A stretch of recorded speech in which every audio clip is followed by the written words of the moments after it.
पवित्र पोर्टलद्वारे आपल्या शिक्षकांची भरती करण्यात येणार आहे. काय या संदर्भात? पाठीमागच्या काळातील टी परीक्षा असेल, टेट परीक्षा असेल आणि त्याचं मेरिटच्या नंतर पवित्र पोर्टलद्वारा अतिशय पारदर्शक पद्धतीने आपल्या संपूर्ण महाराष्ट्र राज्यामध्ये जे काही अस्तित्वातले नियम कायदे आहेत त्यांच्या अनुषंगाने 30,000 शिक्षकांची भरती त्या ठिकाणी प्रगतीपथावर आहे.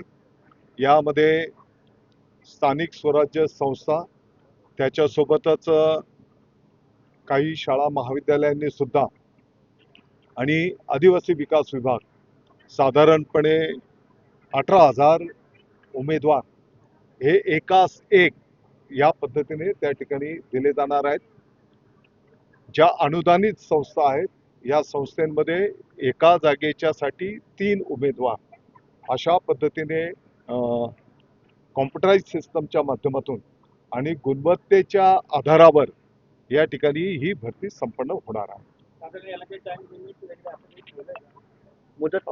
ऑलरेडी शिक्षकांच्या जागा व्हॅकंट कुठे आहेत त्याची नोंदणी पूर्ण झालेली आहे आणि आता उमेदवारांना त्यांना कुठे अपेक्षित जागा आहेत त्याप्रमाणे उमेदवार आता त्यांची नोंदणी करायला घेत आहेत.